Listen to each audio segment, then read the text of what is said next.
Salam sejahtera diucapkan kepada Dr. Julita selaku pensyarah falsafah ilmu kumpulan F. Saya bernama Tania Nak Cabu, pemegang nombor kad metrik D2020109293. Pada hari ini, tajuk pilihan saya adalah perbandingan epistemologi antara rasionalisme dengan imperialisme. Terlebih dahulu kita perlu mengenali apa itu epistemologi. Epistemologi adalah salah satu daripada cabang falsafah yang membincangkan tentang hakikat ilmu, sumber ilmu, metod, batas-batas, sifat dan kesahihan ilmu. Epistemologi secara etimologi bermaksud teori pengetahuan yang benar, theory of knowledge. Epistemologi adalah pengetahuan sistematik mengenai pengetahuan. Apa itu rasionalisme?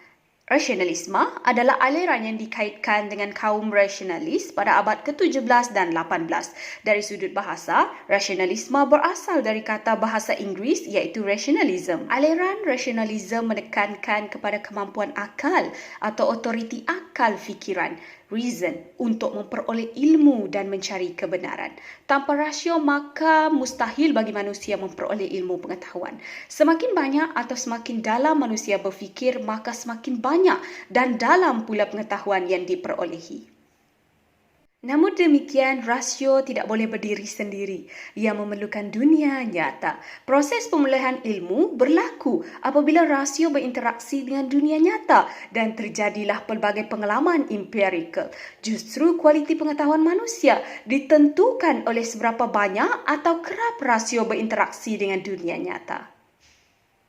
Seterusnya, apa itu imperialism? Imperialism adalah satu aliran dalam falsafah yang menyatakan bahawa semua pengetahuan berasal daripada pengalaman manusia.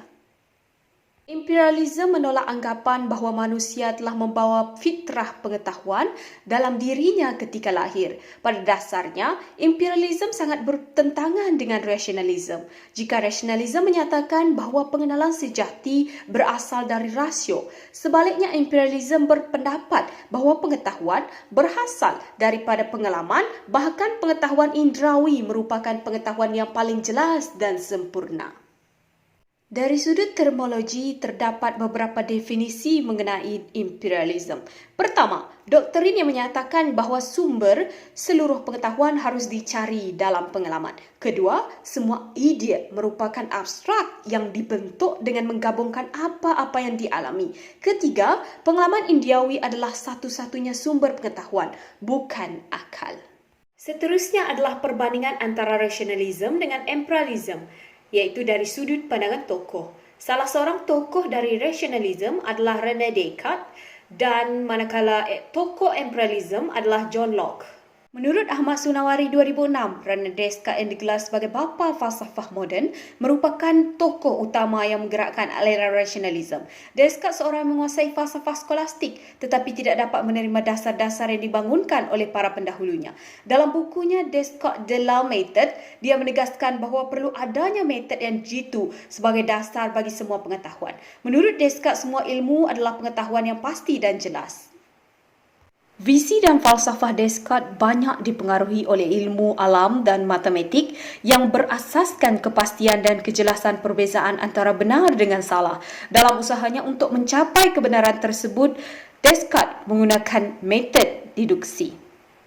Kunci bagi deduksi keseluruhan Descartes adalah berupa aksum tertentu yang berfungsi sebagai sebuah premis yang berada di luar keraguan. Aksum ini adalah kata-kata yang terkenal. Cogito, ergo sum, bermakna aku berfikir maka aku ada.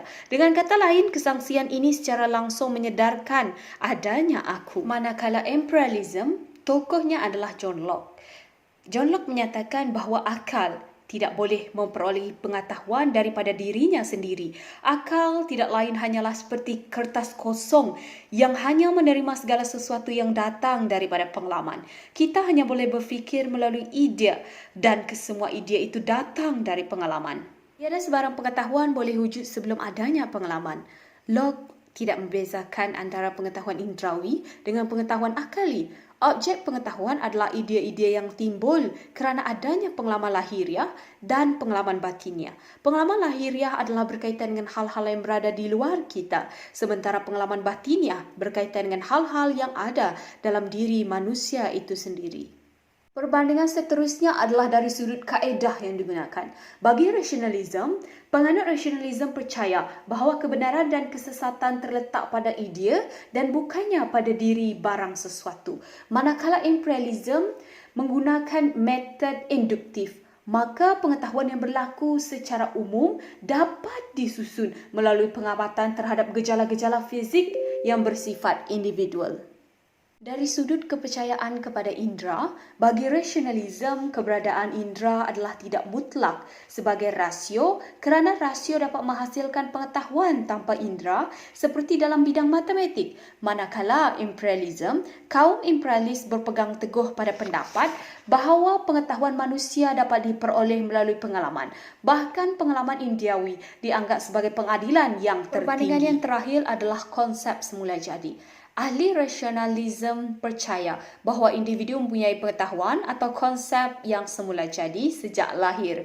Manakala ahli imperialis percaya bahawa individu tidak mempunyai pengetahuan yang semula jadi kerana pengetahuan diperoleh daripada pengalaman. Secara kesimpulannya, pandangan dan gagasan falsafah ilmu berkembang dalam dialektik yang sangat dinamik. Hal ini kerana pelbagai pemikiran yang baru muncul menggantikan konsep-konsep dan fikiran yang lama. Rasionalisme dan imperialisme mempunyai kelebihan dan kekurangan yang tertentu. Oleh itu, kita sebagai generasi muda pada masa ini perlu mengetahui kepentingan ilmu kerana knowledge is power. Sekian, terima kasih.